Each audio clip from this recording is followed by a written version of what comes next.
নমস্কার বন্ধুরা, আজকে আমি বানাবো কুমড়ো ফুলের পাতুরি। কেমনভাবে বানাচ্ছি প্রথম থেকে শেষ অবধি ভিডিওটা দেখতে থাকুন। কড়াই সরষের তেল দিয়ে দেবো। তেল গরম হয়ে গেছে, কালো জিরে ফোড়ন দিয়ে দেবো। সরষে বাটা দিয়ে দেবো।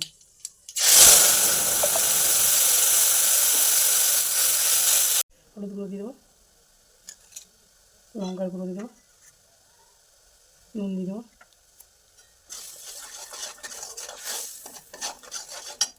কেটে রাখা কুমড়ো ডাঁটা দিয়ে দেবো,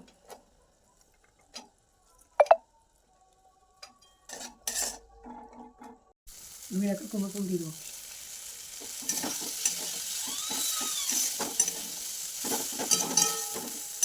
কষানো হয়ে গেছে, জল দিয়ে দেবো।